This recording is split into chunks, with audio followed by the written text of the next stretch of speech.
पानी बचाओ जीवन पानी बचाओ जीवन पाओ जैसे चुनौतीपूर्ण सरोकार को आप एक गति दे रहे हैं। यह तारीफ़ की बात है, तारीफ़े काबिल है। आपकी इस योजना को आपका यह कदम जो है निश्चित रूप से प्रशंसनीय ही नहीं है, वंदनीय भी है। हम कह सकते हैं कि जन जीवन से संबंध रखने वाला यह सरोकार है जिसे आपने छुआ है और इसे आप गति दे रहे हैं, जन जन तक पहुंचाने का एक प्रयास कर रहे हैं। विभिन्न विद्वानों को आप आमंत्रित कर पानी जैसी जो समस्या हमारे सामने विकट रूप से खड़ी है और भविष्य में भी यह समस्या संभवतः रहेगी, इससे सबको जूझना पड़ेगा।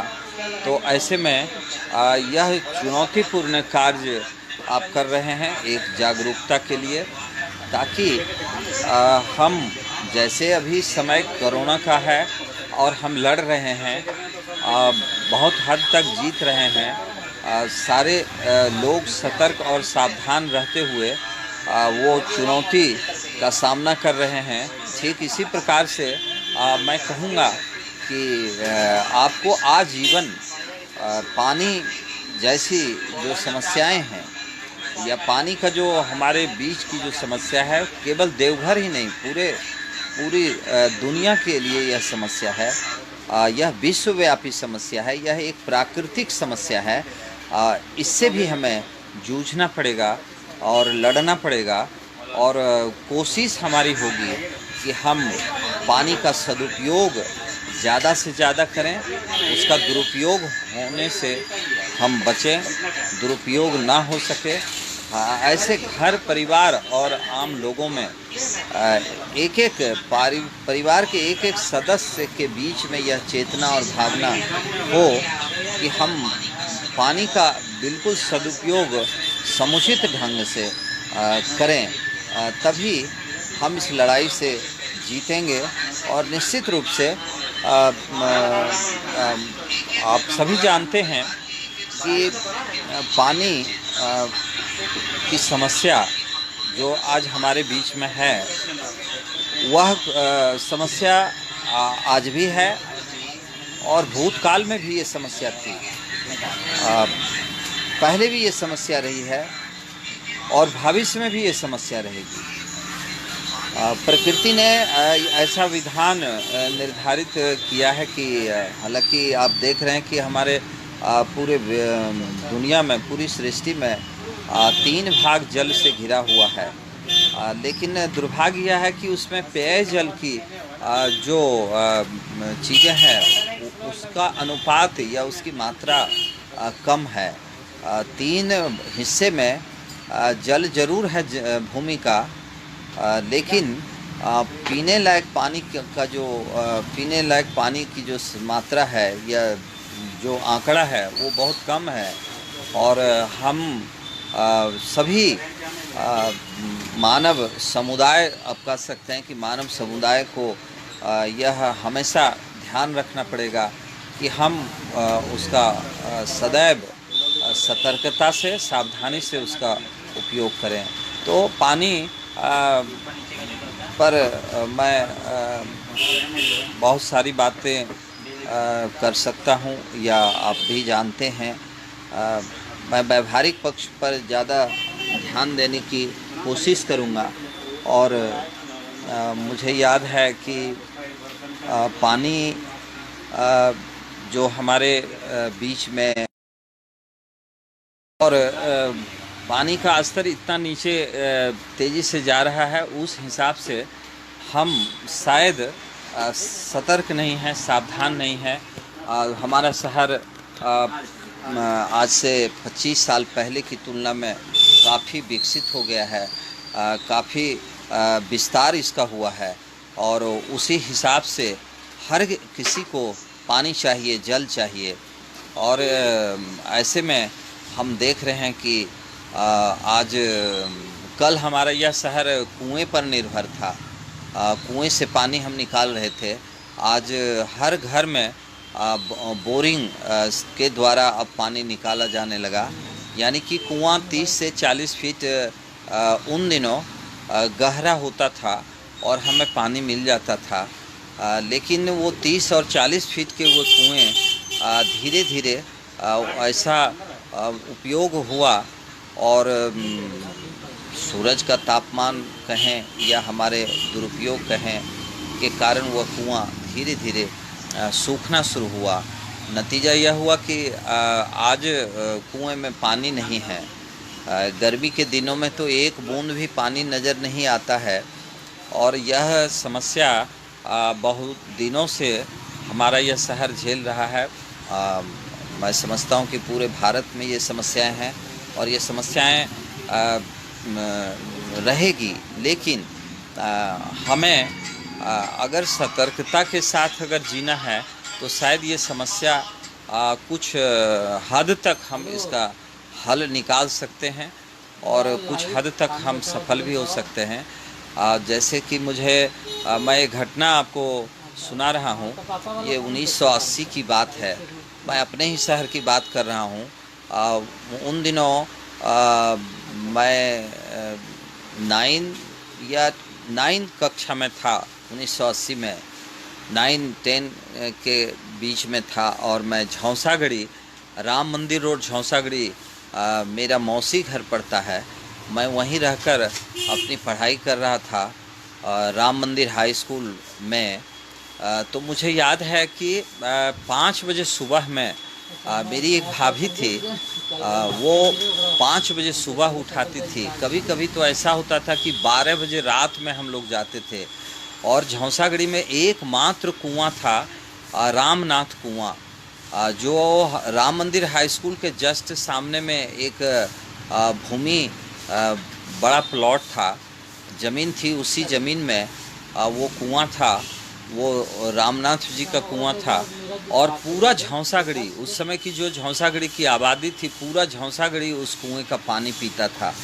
और गर्मी के दिन में तो ये समस्या होती थी कि हमें याद है कि हमारी भाभी जो कहती थी कि चलिए पानी ले आते हैं, फिर भीड़ बढ़ जाएगी। और उस समय रात का समय या तो 12 बजता था या फिर सुबह 5 बजे का समय होता था या कभी 4 बजे का समय होता था।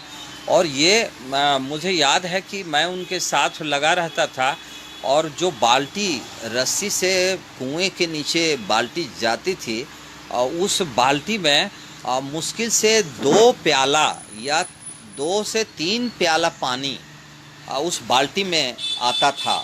और आप कह सकते हैं चुल्लू भर पानी, आप एक अर्थ में कह सकते हैं उतना ही पानी उस बाल्टी में आता था। और फिर वो बट्टू में, जिसको डेगची कहते हैं, उस बट्टू में वो डालती थी और उसको भरने में आप सोच सकते हैं कि कितनी बार बाल्टियां नीचे कुएं के नीचे जा रही थी और वो पानी निकाला जा रहा था। और हमारे याद है कि हमारे पास उस समय छोटा बड़ा मिला के 3 या 4 बट्टू होता था। यानी कि एक टारगेट था कि 5 बट्टू 4 बट्टू पानी हमको लाना है, दोनों मिल करके। और हमारी मौसी बहन थी, वो भी पीछे से जाती थी और हम लोग रात में पानी भरते थे। और भरने का जो समय होता था, 5 बजे अगर गए, 4 बजे गए, तो कभी कभी सुबह 6 बज जाता था पानी भरने में। और रात में जाते थे 12 बजे रात में अगर गए तो 2 से 3 बजे रात तक का समय बीत जाता था पानी लाने में। और सिर्फ मेरा ही घर का वो परिवार नहीं, बल्कि मोहल्ले के 2-4 परिवार के लोग भी उस समय जाते थे। यानी सबको टाइम पता था, सबको एक टारगेट था और सब एक समय के अनुसार उस कुएं पर पहुंचते थे कि पानी हमें कब खाली कुआं मिलेगा और पानी कैसे आसानी से हम थोड़ा जल्दी भर लें। तो ये समस्या थी देवघर की उन दिनों। अब हमारे बीच संसाधन थोड़ा बढ़ गए, आबादी बढ़ गई, तो पानी का दोहन ज़्यादा शुरू हुआ। उस समय दोहन उतना नहीं था, ज़रूरत भर लोग अपनी पानी का इंतज़ाम कर ही लेते थे। हाय तौबा उतनी नहीं मस्ती थी।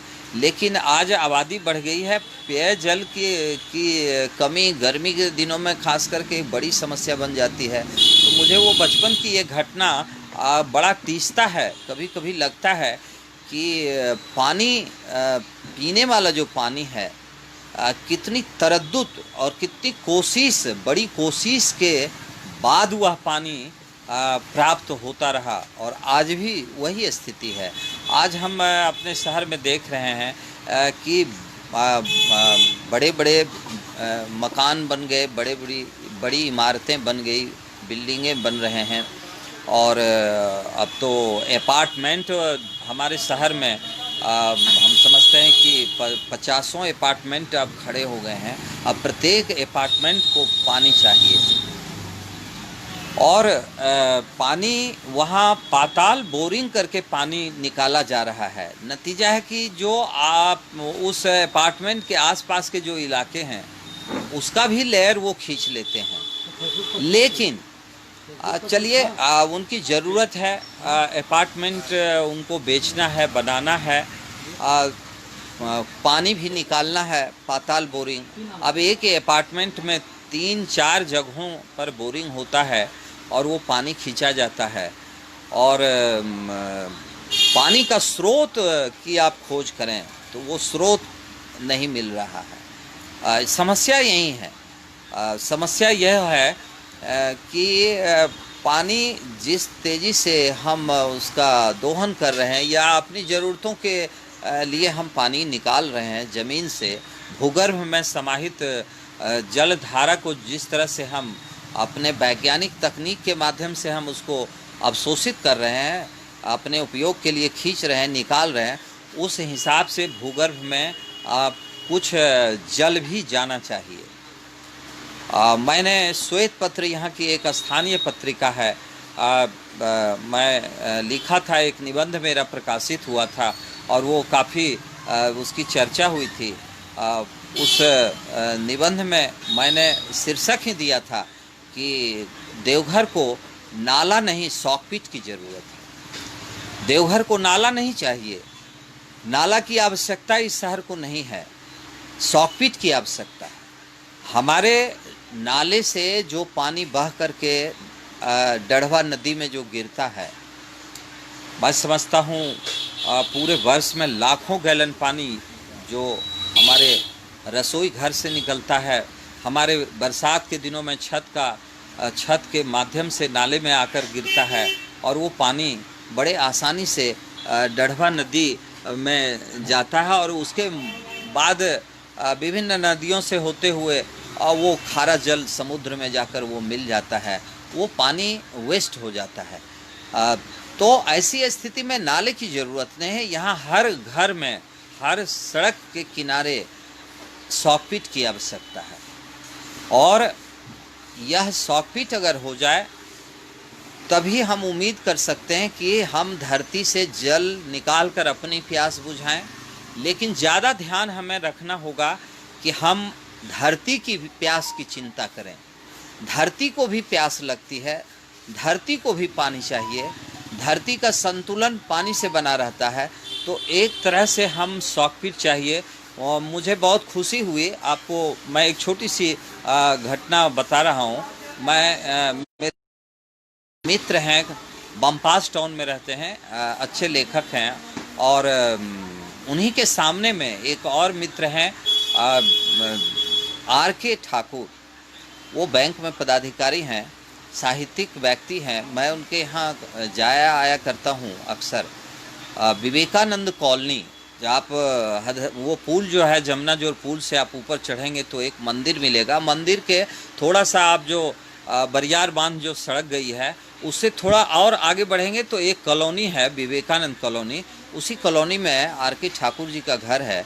एक दिन ऐसे ही चर्चा मैंने ही छेड़ दी कि सर आपकी इस कॉलोनी में मुझे घर के किनारे नाला नहीं दिखाई पड़ता है। तो उन्होंने इस संबंध में बहुत अच्छे ढंग से उन्होंने नोटिस लिया मेरे प्रश्न का और उन्होंने बताया कि उरेंदु जी, मैं आपको बता दूं कि मेरे इस कॉलोनी में, इस छोटा सा कॉलोनी है, मुश्किल से 30 से 40 मकान होंगे और सारे के सारे लोग बाहर से आए हैं और ये ऊंचा जगह है, बहुत ऊंचा जगह है और बगल की जो ज़मीन है, जो बगल की जो कॉलोनी है उसमें भी पानी नहीं है। तो इस समस्या, अब ज़मीन खरीदने वाले ज़मीन तो खरीद लिए, लेकिन ये एक समस्या थी कि पानी नहीं रहेगा तो मकान बनेगा कैसे और निवास स्थान वो फिर रहेगा कैसे, रसोई कैसे होगी, स्नान कैसे होगा और पेयजल कैसे मिलेगा, ये समस्या थी। तो कॉलोनी के सारे लोगों ने यह निर्णय किया, हालांकि निगम से उन पर कोई ये नहीं था, लेकिन उन्होंने खुद, सारे वहाँ बुद्धिजीवी लोग हैं, उन्होंने खुद ये फैसला लिया कि हर मकान में पहले शॉकपीट का निर्माण किया जाए और सारे मकान में शॉकपीट हैं और दो दो तरह के शॉकपीट हैं। एक बाथरूम का पानी एक शॉकपीट में जाता है, एक शॉकपीट जो है वो रसोई घर का, बाथरूम का जो माने नहाने का जो जल है, टैंक का, लैट्रिन टैंक का पानी अलग जाता है और वो सब शॉकपीट में जाता है। और बड़े एक भी ऐसा मकान वहाँ नहीं है, 20-25 मकान में से सारे घर में शॉकपीट है, डबल हैं। और मैंने उनसे जानने की चेष्टा की, मेरी जिज्ञासा बढ़ गई। मैंने पूछा कि सर गर्मी के दिनों में लेयर का क्या स्थिति रहता है, आपके बोरिंग का पानी कैसे, बोरिंग का रफ्तार क्या रहता है। तो उन्होंने कहा कि आपको आश्चर्य यह जानकर होगा कि ये शॉकपीट के कारण कोई भी ऐसा घर नहीं है जिसका बोरिंग का नल बहुत मध्यम चलता हो, एक गति में एक रफ्तार में पानी देता है।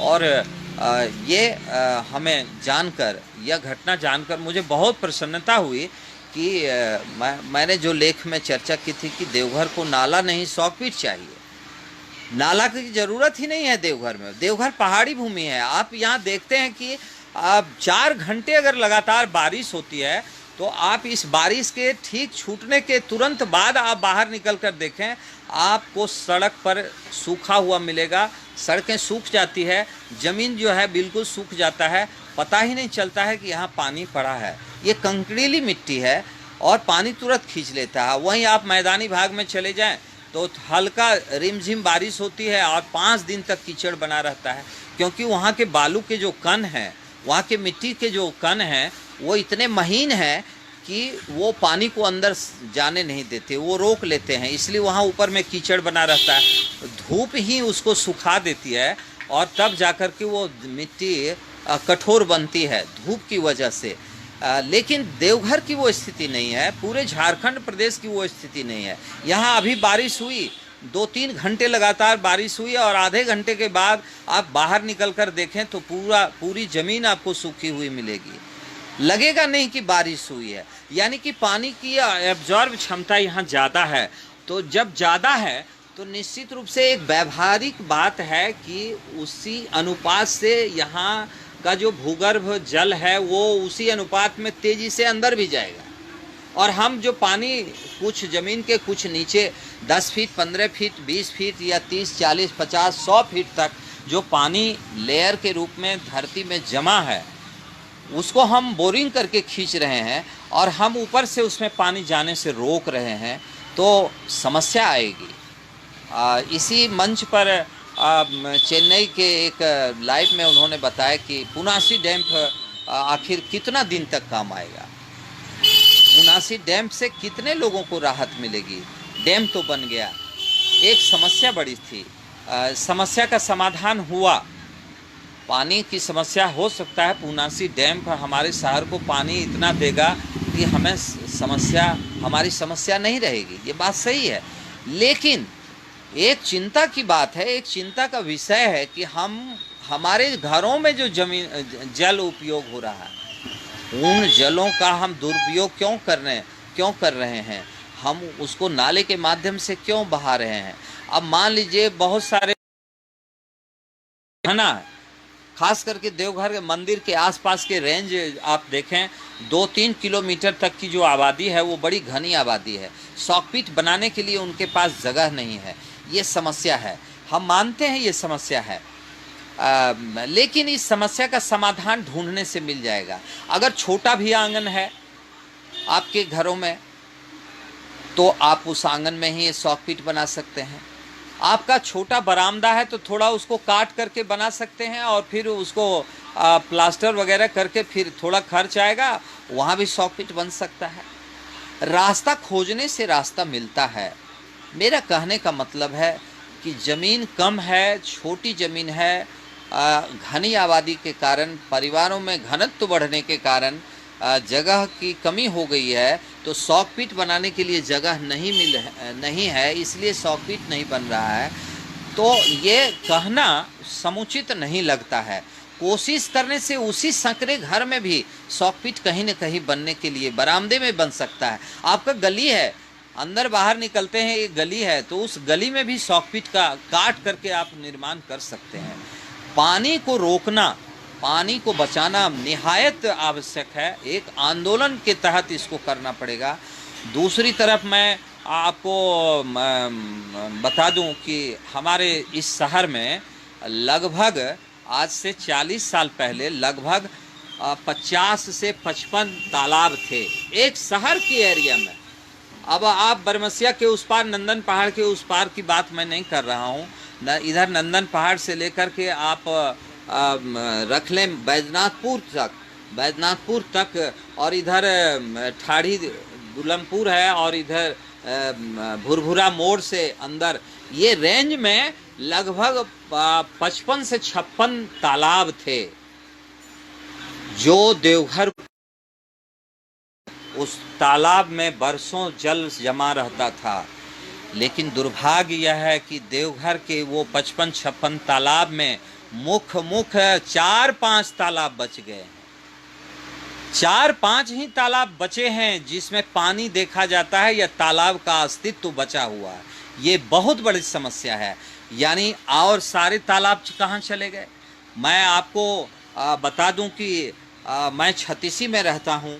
छत्तीसी मेरा घर है, और छत्तीसी तालाब का पानी कभी शिवगंगा से लिंकेज था, जुड़ा हुआ था, और छत्तीसी तालाब ही शिवगंगा को जल देता था। बीच में उसका जो पाइप था, मैं समझता हूँ कि 6 फीट का वो पाइप था, गोल पाइप था, जिसमें फूट जाने के कारण, अब उस समय खटाऊ पैखाना हुआ करता था 80 के पहले, तो उसमें फूटने के कारण उसमें लोग गंदगी डालने लगे लैट्रिन का, जिसके कारण बाद में पता चला अखबारों के द्वारा, तो वह लिंक काट दिया गया और उसको अजय नदी से जोड़ा गया, और शिवगंगा में अब अजय नदी से पानी आता है। अजय नदी में पानी तभी रहता है जब बारिश का जल आता है, अन्य दिनों में नहीं होता है। दूसरा है कि शिवगंगा का जल का निकास मानसिंगी से जुड़ा था, मानसिंगी जलसार से जुड़ा था। ये सारे के सारे रास्ते अवरुद्ध हो गए। जल का जमाव जो है, अन्य तालाब की मैं बात करूंगा, छत्तीसी का भी अस्तित्व है, छत्तीसी के लोगों के द्वारा बचा हुआ। छत्तीसी में भी सड़कें बन रही है, अब उसके आसपास के सारे इलाके बिक गए, जगह जमीन। अब छत्तीसी के बाद बतीसी तालाब था, बतीसी तालाब भी बेच दिया गया। अब एक और डोमासी तालाब था, वो तालाब भी अस्तित्व उसका समाप्ति की कगार पर है। जबकि 3-3 तालाब छत्तीसी से ऊपर लिंक में था और उसके बाद शिवगंगा से जुड़ा था। ये तमाम जो समस्याएं हैं, ये हम आर्थिक लाभ के लिए कर रहे हैं। मैं निश्चित रूप से ये कहूँगा कि हम भौतिक सुख की ओर इतनी तेज़ी से अग्रसर हो गए हैं, इतना तेज़ी से बढ़ रहे हैं कि हम उस भौतिकता का उपयोग प्रकृति के रुकावट के बावजूद नहीं कर सकते। प्रकृति का प्रकोप जब हमारे ऊपर आएगा तो हमारी भौतिकता काम नहीं आएगी। हमें सतर्क रहना पड़ेगा, हमें सावधान रहना पड़ेगा कि हम जल को कैसे संरक्षित करें, कैसे सुरक्षित करें। मुझे मेरे एक मित्र जो है कभी पूना गए थे, एक छोटी सी घटना याद आ गई इस क्रम में। मेरे एक मित्र पूना गए हुए थे, वहाँ ओशो का एक आश्रम है, रजनीश का एक आश्रम है। उन्होंने बड़ी दिलचस्प बातें सुनाई कि वहाँ पर आश्रम में जितने भवन हैं, जितने भी शिष्यों के रहने के लिए मकान है, आश्रम बहुत बड़ा है, पूना में है, और वो आश्रम में एक बूंद पानी, आज से 50 साल पहले ये व्यवस्था वहाँ कर ली गई। वहाँ बाथरूम का पानी या किचन का पानी या जो भी पानी वहाँ वेस्ट होता है नहाने धोने और साफ़ सफाई में, वो सारा पानी के लिए वहाँ एक अच्छी व्यवस्था है। अब जल चक्र की एक ऐसी व्यवस्था है कि गंदे पानी जो है एक बड़े से उसी कैंपस के अंदर एक बड़े से तालाब नुमा टैंक में आता है, और उस टैंक में उसको साफ करने के लिए कुछ उसमें पौधे लगाए गए हैं जल में, जिस पौधे का गुण है कि वो जल के जो कुछ गंदगी है उसको वो एब्जॉर्ब करते हैं, और फिर उससे निकलकर एक दूसरे उससे लिंकेड टैंक में जाता है, और उसमें कुछ मछलियां रखी गई है जो उसके कीड़े को खा जाता है, उसके गंदगी को खा जाती है मछलियां। उसके बाद फिर तीसरे में आता है। इस तरह से क्रम में चौथे, पाँचवें, सातवें में जाकर के वह पानी रिफाइन हो जाता है और पेयजल में परिवर्तित हो जाता है, और फिर वही पानी वहाँ के जो आश्रम के जो निवास हैं उसमें फिर वही पानी जो है सप्लाई होता है, टंकी में जाता है, उसी से नहाते हैं, वही पानी पीते हैं। तो ये व्यवस्था जो है हमारे शहरों के बीच में भी करने की ज़रूरत है। जो नाले के पानी खास करके कहीं एक जगह जमा करके बिल्कुल उसको इसी पद्धति के माध्यम से हम चाहें तो उसको पेयजल में बदल सकते हैं, या हम तालाब के अस्तित्व को ज़्यादा से ज़्यादा विकसित कर सकते हैं, हम तालाब को बचा के रख सकते हैं। अभी मैं इधर महादेवा तड़ी के तरफ से उधर पाड़ी तालाब है। पाड़ी तालाब एक ज़माने में बहुत नामी तालाब था, बहुत गहरा तालाब था, पूरा बैजनाथपुर के लोग उस समय उसका उपयोग करते थे। आज गति यह है, दुर्दशा यह है कि वो तालाब एकदम समतल भाग में अब मिलने जा रहा है, उसमें पानी अब नहीं है, कीचड़ है सिर्फ। बारिश में कुछ पानी ऊपर से लगेगा, लेकिन बाद में सारा का सारा कीचड़ है। यानी कि मैं समझता हूँ ज़्यादा नहीं 10 साल के बाद उस तालाब का अस्तित्व समाप्त हो जाएगा और फिर वो तालाब भी बिक जाएगा। ये इस कगार पर पहुँच रहा है। तो हम संकट अपने लिए खुद खड़ा कर रहे हैं, हम सावधान नहीं हैं, हम बेपरवाही कह सकते हैं कि हमारी बेपरवाही ऐसी रहती है कि हम इस तरफ ध्यान नहीं देते हैं। मुझे एक लेख में राजस्थान की एक घटना याद है, मैं गांव का नाम भूल रहा हूं और उस एनजीओ का भी नाम मैं भूल रहा हूं अभी, लेकिन इस संदर्भ में मैं वहां की घटना रखता हूं कि राजस्थान में एक एनजीओ ने जल की समस्या को लेकर एक बीड़ा उठाया। रेगिस्तानी भूमि पर जल कैसे संग्रहित किया जाए, ये बड़ी समस्या थी उसके लिए, और स्वावलंबी बनाना था जल के मामले में या अन्य मामले में। उस एनजीओ ने उस गांव को एक तरह से गोद में लिया। उस गांव में लगभग 50-60 घर थे। वो प्रयोग के तौर पर जो रेत था, जो बालू था, या जो मिट्टी और बालू मिला हुआ था, वहाँ पहले 10-20 छोटे छोटे झील बनाए और उस झील के ऊपर उसने मकान बनवाए। मकान में जितना पानी यूज होता था वो झील में चल जाता था, और फिर उस झील के जल को मशीन के द्वारा रिफाइन करके और फिर उसी घर को मिलता था। तो और फिर उस झील के पानी से सिंचाई का भी व्यवस्था की गई, और कुछ ही वर्षों में 25-30 साल में वह आसपास का गांव जो है हरा भरा हो गया, कृषि में उन्नत हो गया। उसने एक स्वावलंबी का काम यह भी किया कि वहाँ के जितने लोग थे वो हर कोई मिस्त्री थे। दूसरे गांव से वहाँ खाट घोरने से लेकर, कुर्सी बनाने से लेकर, खेती करने से लेकर, या अन्य बोरिंग खराब हुआ, नलकूप का मिस्त्री, सारा प्रशिक्षण देकर के उसने तैयार किया, स्वावलंबी बनाया इस रूप में। तो सबसे बड़ी बात वहाँ का आकर्षित करने वाली थी वो जल को लेकर, पानी को लेकर।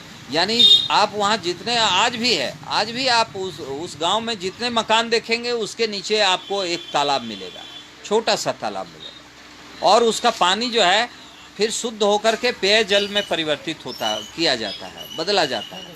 तो कुल मिलाकर के पानी का यह स्थिति हम देखते हैं। दूसरी तरफ है कि हम बहुत तेज़ी से वनों को भी काट रहे हैं। जो वृक्ष हमारे आकाश के जल को आकर्षित करता है, खींचता है, बादल बनाता है, वो पेड़ अब समाप्ति, आसपास पेड़ों की संख्या कम होती जा रही है। हम बहुत तेज़ी से उसका दोहन कर रहे हैं। थोड़ी ज़रूरत होती है तो अच्छा और ज़िंदा पेड़ काट लेते हैं और अपनी ज़रूरतों की पूर्ति कर लेते हैं। आप पेड़ काटें, आपकी ज़रूरत है पेड़ काटें, लेकिन आप उस पेड़ को काटने के की जगह आप दूसरे पेड़ भी लगाएं, ताकि आने वाली आपकी जो पीढ़ियां हैं वो पीढ़ियों को वो पेड़ मिल सके। ये पानी चक्र को पेड़ भी खींचता है। समुद्र का जल ऊपर बादल बनकर जाता है और फिर वही पानी हमें मिलता है। अब बहुत तरह की बातें की जा सकती है जल पर। अब प्राचीन काल में हमारे बहुत पुराने कवियों ने भी लिखा है, पानी के ऊपर बहुत सारी विवेचनाएं की है। पानी की अहमियत कहीं न कहीं उनके साहित्य में जुड़ा हुआ है, जिससे पता यह चल जाता है कि उस समय भी पानी की समस्या थी, पानी की उस समय भी चिंता थी, और उस चिंता को ही उन्होंने अपने ढंग से रखा। रहीम कभी भी लिखते हैं, रहीम कभी एक दोहा है, रहीमन पानी राखिए बिन पानी सब सून, पानी गए न उबरे मोती मानो सून।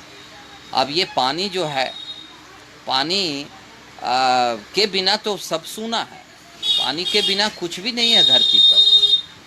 ऑक्सीजन के बाद, हवा के बाद जो है पानी ही हमारी दूसरी आवश्यकता है प्राकृतिक रूप से। हम पानी के बगैर एक दिन रह सकते हैं, 2 दिन रह सकते हैं, इससे ज़्यादा हम नहीं रह सकते हैं। हमारे शरीर को भी प्रत्येक दिन जो है 10 लीटर पानी, 5 लीटर, 7 लीटर पानी चाहिए ही पेय जल के रूप में। तो पानी तो हमारे जीवन से जुड़ा हुआ है, हमारा जीवन का तत्व है पानी। क्षिति जल पावक गगन समीरा, आप जानते हैं कि ये शरीर भी इन 5 तत्व से मिला है, और ये 5 तत्व हम पा रहे हैं, और फिर इसी 5 तत्व में हमारा अंत भी होगा। तो ये एक बहुत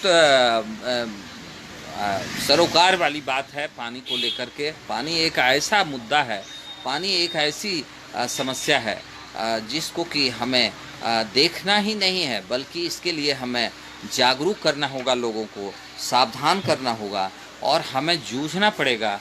हम जागरूकता लाने के लिए एक कड़ी बनाएं, एक जंजीर बनाएं, और उस जंजीर से हर जन को जोड़ करके हम आगे बढ़ सकते हैं।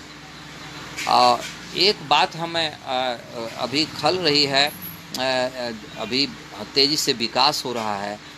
मैं अभी छत्तीसी तालाब की मैंने बात की। छत्तीसी तालाब से जो नाला पहले पाइप लाइन के रूप में था, वो अब सड़क में एक बड़ा कन्वर्ट में बदल गया, ड्रेन में बदल गया। जो जिसकी गहराई, आप उस नाले की गहराई आप वो 10 फीट ऊंचा और 10 फीट चौड़ा है, और यानी कि 10 फीट का वो नाला बना, और वो छत्तीसी से जुड़ करके यहाँ जलसार पोखर के पास जो अभी सड़क बनी है, इसमें मिलेगा। तो मेरा एक कहने का, छत्तीसी का पानी उसी के माध्यम से फिर निकलता है, अभी भी बहता है। बारिश में जब पानी तालाब में बहुत भर जाता है तो उसका एक रिंग सिस्टम है, जिसको खोल देने से उसका पानी का निकास होना शुरू हो जाता है। अब वो नाला बन जाने से वो रिंग काम नहीं कर रहा है, और नाला तालाब भरने की जो स्थिति है, तो वो एक खास जगह बनाई गई है नाला पर कि इतना पानी यहाँ से ओवर होगा तब वो नाला गिरेगा। तो ये ठीक है, पानी रुका हुआ है, लेकिन मेरी एक सलाह है, मैं अपने अनुसार ही कह सकता हूँ। अभी इंजीनियर हैं, सरकार की योजनाएं हैं, अब वो सोचें। अब 10 फीट का चौड़ा नाला बना, और मैंने देखा उस नाले को बनते हुए देखा कि जब वो पहले पाइप के द्वारा था, उसमें लोग नहाते थे। छत्तीसी से लेकर बिलासी तक के लोग, सिमरगढ़ा तक के लोग को हमने देखा है बचपन में लेकिन अब तो नाला बन गया। अब उस जो अभी बना है, ड्रेन जो बना है, तो उस ड्रेन में कम से कम 8 इंची से 1 फीट तक का नीचे ढलाई किया गया है। एक बूंद पानी नहीं जाएगा, वो सारा पानी नदी में जाएगा। मेरा कहना है, मेरी सलाह है, अब इंजीनियर अब उसमें क्या करें कि हर 100 मीटर पर उस 10 फीट के चौड़े नाले पर अगर 6 फीट लंबे और चौड़े अगर सॉकपिट देकर जाली उसमें दे दिया जाता तो मैं समझता हूँ कि 100 फीट पर कम से कम यहाँ जलसार तक मिलते मिलते 15 से 20 सॉकपिट का निर्माण होगा और नाले का अच्छा पानी जो छत्तीस से निकलता है वो भूगर्भ को मिलता और आसपास के जो इलाके हैं उसको भी, उनके नलों को भी पानी मिलता, उनके कुआं को भी पानी मिलता। लेकिन वो इतना 1 फीट ऊंचा ढलाई करके उसका सरजमीन जो बंद कर दिया गया, वह पानी तो कोई उपयोग में अब नहीं आएगा। तो जब बड़ा नाला है तो नाले के बीच में भी सॉकपिट बनाया जा सकता है मेरा, और उसमें आप गड्ढा 6 फीट 7 फीट करें, वो बालू भी भर दें और उसमें टुकड़ा ईंटा भी डाल दें, फिर बालू भर दें। निश्चित रूप से जो गंदा पानी है वो भी साफ हो करके ज़मीन में चला जाएगा। ये एक बड़ी योजना में एक मेरी सलाह थी कि इसमें कम से कम ये सॉकपिट बनना चाहिए था। 10-12 फीट चौड़ा आप नाला बना रहे हैं, 10 फीट ऊंचा है और उस पर ढक्कन डाल दिए, सड़क बन गई, वो नीचे से वो एक तरह से ड्रेन हो गया और ऊपर सड़कें अब बन गई। तो उसमें एक बूंद पानी अपने आसपास में छत्तीसी का पानी जो निकलता था, तो पहले कच्चा नाला था तो अगल बगल के सारे कुओं को पानी मिल जाता था। गंदा पानी तो उसमें भी बहता था, लेकिन कुएं को पानी तो फ्रेश होकर के ज़मीन में समा करके पानी आता है। तो उस इतनी बड़ी योजनाओं में अगर इन छोटी बातों को भी जोड़ा जाए तो मेरे ख्याल से वो ड्रेन बनाना सफल होगा, और अन्यथा वो हमारे लिए अभिशाप बन के रह जाएगा। हाँ ठीक है, यातायात की सुविधाएं बढ़ जाएगी, गलियां निकल जाएगी, सड़क से वो जुड़ जाएंगे, हमारे आने जाने की सुविधाएं हो जाएगी, लेकिन इस सुविधाओं के तहत हमको जल की सुविधा का बलिदान देना पड़ेगा, और बलिदान हो जाएगा जल की जो स्रोत है। तो भूगर्भ में जल देना, जल को संग्रहित करना, संरक्षित करना, सुरक्षित रखना हमारी ज़रूरत है। हम शहर के बहुत हिस्सों में आज भी देखते हैं, बहुत लोगों को हो सकता है थोड़ा सा लगे कि आप अगर उपदेश देते हैं तो आप ही क्यों नहीं करते हैं। ऐसा कहने वालों की यहाँ कमी नहीं है, तुरंत आपको कह सकते हैं। हम देखते हैं कि सप्लाई वाटर का नल जो है घंटों घंटों खुला रहता है, बह रहा है। अब क्यों बह रहा है? तो उसमें जो नल की व्यवस्था है वो कोई खोल लिया है या टूट गया है, खराब हो गया है। अरे भाई, इतनी बड़ी आबादी, इतना संपन्न शहर है, 100 रुपया खर्च करके कोई उसमें नल का टोटी नहीं लगा पाते हैं और खुलेआम पानी बह रहा है। ये दुखद है। ये दुखद इसलिए मैं मानता हूँ क्योंकि जागरूकता की कमी है।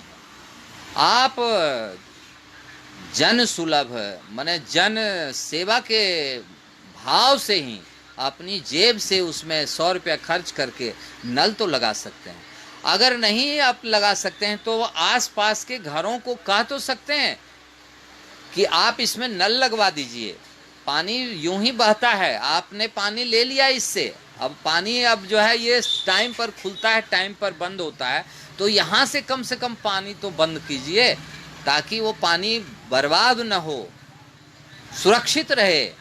तो ये भी एक कमी नज़र आती है। कभी कभी हम देखते हैं, बहुत जगह यह भी देखने को मिलता है कि बहुत ऐसे सज्जन हैं जो अपने खर्च से नल भी लगा दिए, नल लगाए, और उन्होंने लोगों से को चेतावनी भी दी, भाई जब नल खराब हो जाए तो 100 रुपया तुम पान खा के ऐसे ही थूक दोगे, लेकिन 100 रुपया में तुम एक नल का वो जो टोटी होता है उसको तो कम से कम खरीद के लगवा दो, मिस्त्री बुला के।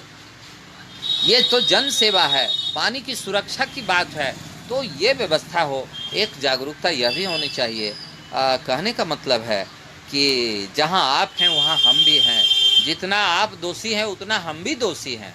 हम सबको मिलकर काम करना पड़ेगा, सबको एक सामूहिक सोच के साथ एक दिशा में, सामूहिक सोच लेकर एक दिशा में जल की जागरूकता को लेकर, जल संरक्षण की व्यवस्था को लेकर हमें कदम से कदम मिलाकर बढ़ना पड़ेगा। और नहीं तो स्थिति वही होगी जो कबीर ने लिखा है, पानी बीच मीन प्यासी। हम संसार और सृष्टि के बीच में प्यासे ही रह जाएंगे पानी के अभाव में, जैसे पानी के बीच में रहकर मछली प्यासी रह जाती है। क्यों? ये शोध का विषय है, ये चिंतन का विषय है, ये समझने की बातें हैं। तो हमारे पास संसाधनों की कमी नहीं है, हमारे पास विवेक बुद्धि की कमी नहीं है। ज़रूरत है कि जल को लेकर सड़क पर निकल सकते हैं, हम सप्ताह में लोगों से मिलने जुलने का कार्यक्रम बना सकते हैं, घर घर जा कर के हम पानी के लिए, शौकपीठ के लिए अनुरोध विनय कर सकते हैं। और सरकार को भी चाहिए कि जितने भी नए मकान बन रहे हैं वहाँ शौकपीठ पहले वो चेक करे कि बनाया है या नहीं, नक्शा पास तभी होगा। कुल मिला करके सरकारी स्तर, सामाजिक स्तर, व्यक्तिगत स्तर से जूझना पड़ेगा। जल का संकट जिस हिसाब से बढ़ता चला जा रहा है, पानी अभी बम्पास टाउन में जहाँ ढाल में हम पुल के पास उतरते हैं, वहाँ गणेश वस्त्रालय का मकान है, नीलोदय या कुछ ऐसे नाम है मकान का, और उसके बगल में उन लोगों में बंटवारा हुआ। तो बोरिंग करने की बात आई तो बोरिंग 300 फीट पाइप नीचे गया और सिर्फ धुआं निकला, एक बूंद पानी नहीं निकला। 300 फीट, 350 फीट तक फिर गया और सिर्फ पत्थर निकला, धुआं निकला और फिर बंद कर दिया गया।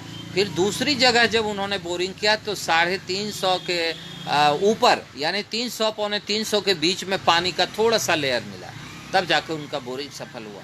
तो आप सोच सकते हैं कि अब वहाँ अब शौकपीठ नहीं बनाएंगे, हज़ारों गैलन पानी हमारे घरों से रोज़ निकल करके दूर चला जा रहा था, नाला से बह कर निकल जाता है। यहाँ नाला ही नहीं चाहिए, यहाँ शौकपीठ चाहिए। सड़क के किनारे भी नाले से जुड़ा हुआ शौकपीठ हो, ताकि वो शौकपीठ हमें पानी दे सके, हमारे ज़मीन को पानी दे सके, और ज़मीन को पानी मिलेगा तब हमको पानी मिलेगा। ये आंदोलन के तहत हमें लेना पड़ेगा और आंदोलन के तहत हमें इसको आगे बढ़ाएं, इसको चलाएं। तो मैं समझता हूँ कि प्राकृतिक आपदाएं बहुत तरह की आती रहती हैं और हम लोग झेल लेते हैं और पार कर लेते हैं, और फिर दूसरी कड़ी बन जाती है आपदाओं की। अभी हम कोरोना से जूझ रहे हैं, एक समय ऐसा आएगा कि धरती पानी के बिना फटना शुरू हो जाएगा, जल के बिना लोग जो है भागना शुरू कर देंगे कि ज़मीन में पानी नहीं है तो हम रहेंगे। ऐसी घटनाएं बहुत जगह हुई है, आप समाचारों में या अन्य जगहों में आप देखेंगे, पढ़ेंगे, जानेंगे। ये घटनाएं हो रही है, कहीं कहीं पानी बिल्कुल ख़त्म हो गया और लोग जो है जा नहीं पा रहे हैं, भाग रहे हैं, वहाँ से रह नहीं पा रहे हैं। तो हमें 2-3 स्तर पर काम करना होगा। सबसे पहले हमें तालाब को बचाना होगा, या एक योजना के तहत कुछ एक ऐसे तालाब बने खाली जगहों में जहाँ नाले का पानी वहाँ जमा पहले किया जाए। डायरेक्ट सीधे तौर पर जो डढ़वा नदी में पानी जो गिराया जा रहा है वो उचित नहीं हमको लगता है। सरकारी व्यवस्था हो, कुछ निगम के माध्यम से ऐसी व्यवस्था हो कि नाले का पानी एक जगह एक झील में जमा हो, उसको ताकि वो पानी ज़मीन को दे सके, और तालाब को पार्क बनने से बचाएं। बहुत तालाबों को अब पार्क में बदला जा रहा है।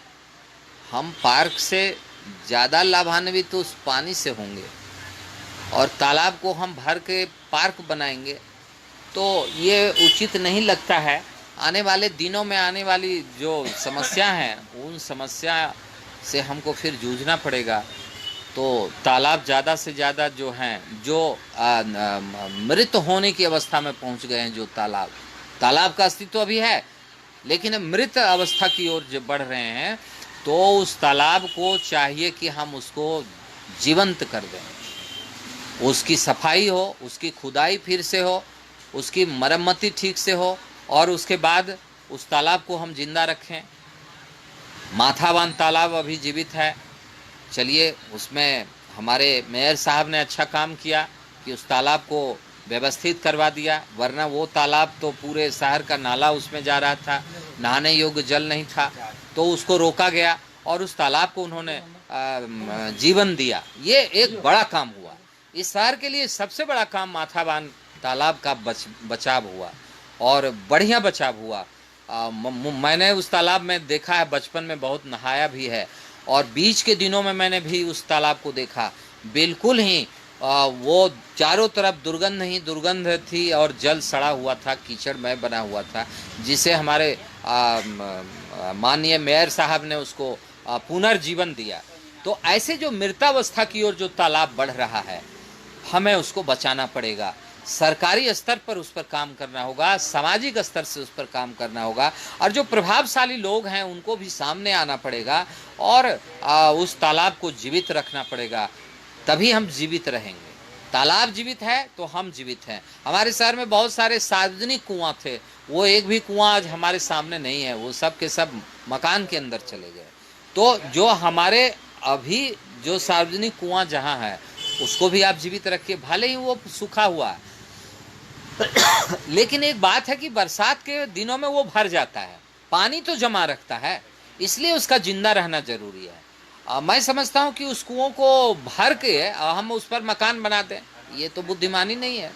उस कुआं को रहने दीजिए, भले आप नहीं पीजिए, लेकिन पानी बरसात का उसमें जमा होता है और फिर 6 महीना 7 महीना उसमें पानी रहता है, तो वैसे कुओं को मरने मत दीजिए, उसे भी जिंदा रखने की ज़रूरत है। ये एक काम है। दूसरा है कि एक जागरूकता हो, नल से जो पानी बहता है उसको भी कम से कम आप रोकें। अपने जेब से खर्च 100-50 रुपया करके उसमें जो देख रहे हैं कि यहाँ पानी यूं ही बह रहा है, उसमें टोंटी नहीं है तो उसमें टोंटी लगवा दें। और आस पड़ोस से मांग लें, 10-20 रुपया करके 2-3 घरों से मांगेंगे तो टोंटी लग जाएगा। तो एक कदम बढ़ाना होगा, सहयोग की भावना रखनी होगी और जो करेंगे लोग उसको प्रोत्साहित करना चाहिए कि नहीं, तुम अच्छा काम कर रहे हो भैया, तुम करो, जो भी खर्च आएगा हम देंगे। तो करने वालों की जब हाथ मिल जाए तो प्रोत्साहन देने वालों का मुंह भी खुला हुआ होना चाहिए, इस रूप में कि वो आशीर्वाद और प्रोत्साहन के रूप में हम उसे प्रोत्साहित करें, ताकि उसे देखकर दूसरे बच्चों में भी या दूसरे युवकों में भी ये भावना आए कि ये अच्छा काम है, इसने किया तो इसका नाम हुआ, मुझे भी यह काम करके थोड़ा सा प्रशंसा पा लेना है। तो ये भी एक प्रयास है जल के लिए। और मैं समझता हूँ कि बहुत सारी बातें हुई और आप खुद विवेकवान हैं, बुद्धिवान हैं और विद्वत समाज का यह शहर है, यहाँ किसी भी चीज़ की कमी नहीं है। तो ऐसी स्थिति में मैं समझता हूँ कि सभी कड़ियाँ अगर एक साथ जल की दिशा को लेकर, जल के सरोकार को लेकर सभी एकजुट हो जाएं और एक भावना सबके बीच प्रसारित हो जाए, तो मैं समझता हूँ कि अपने आप जल की सारी समस्याएं दूर हो जाएगी। और मेरा अनुरोध होगा कि आप अपने घर में सॉकपिट जरूर बनाएं। सॉकपिट के माध्यम से आप जल को सुरक्षित जरूर आसपास करें। और सरकार से मेरा अनुरोध है कि अगर ये संभव है कि नाला के बीच बीच में 100-100 फीट में भी सॉकपिट बनाया जा सकता है, तो इस तरीके को अपनाया जाना चाहिए, ताकि आसपास के गलियारों को नमी मिल सके, पानी मिल सके। और बहुत तरह की बातें और भी हो सकती हैं और भी विद्वान लोग करेंगे। मैं केवल व्यावहारिक पक्ष को रखा और मैं कोई बहुत बड़ा ज्ञाता और ज्ञानी नहीं हूँ। मैंने जो आपके बीच रहकर जो अपने जीवन में देखा, सुना, अनुभव किया, मैं उन्हीं बातों को मैंने शेयर किया आपसे। और मैं जाते जाते मुझे एक रघुवीर सहाय की पानी के ऊपर कुछ पंक्तियाँ याद आ गई, जिसे मैं आपके बीच समाप्त करने से पहले रखूँगा। और यह केवल दिखाने के लिए कि रघुवीर सहाय द्विवेदी कालीन और उसके बाद के कवि में से बहुत प्रमुख कवि हैं। तो उन्होंने लिखा है, पानी पानी बच्चा बच्चा हिंदुस्तानी मांग रहा है। पानी पानी बच्चा बच्चा हिंदुस्तानी मांग रहा है। पानी पानी जिसको पानी नहीं मिला है वह धरती आज़ाद नहीं। उस पर हिंदुस्तानी बसते हैं पर वह आबाद नहीं। पानी पानी बच्चा बच्चा मांग रहा है हिंदुस्तानी पानी पानी। तो ये लंबी कविता है। मैंने उनका एक स्टेंजा, एक पैराग्राफ ही इस उद्देश्य से रखा कि पानी की अहमियत को हमें समझना है, समझाना है, घर घर तक पहुंचाना है और जहाँ तक हो सके हम इस समस्या को लेकर चेतनशील ज़्यादा बने, सजग सावधान बने। इन्हीं शब्दों के साथ मैं विदा लेना चाहूँगा और आप सभी को मैं मेरा अभिवादन, मेरा नमस्कार, मेरा प्रणाम और ख़ास करके मैं नितेश चरण द्वारी जी को मैं अभिवादन करता हूँ। वो मेरे मित्र हैं और उन्होंने अच्छा कदम उठाया है। पानी बचाओ जीवन पाओ संस्था को, चाहे इसमें जो भी कड़ियाँ हो, जो भी लोग और भी नितेश जी के साथ और भी जो जुड़े हुए लोग हैं, मैं उन तमाम लोगों को अभिवादन करता हूँ। वो वंदनीय है क्योंकि इस अर्थ युग में भी आप समाज के लिए सोच रहे हैं, पानी जैसे मुद्दे को आप उछाल रहे हैं, तो निश्चित रूप से ये प्रशंसनीय नहीं वंदनीय है आपका कदम।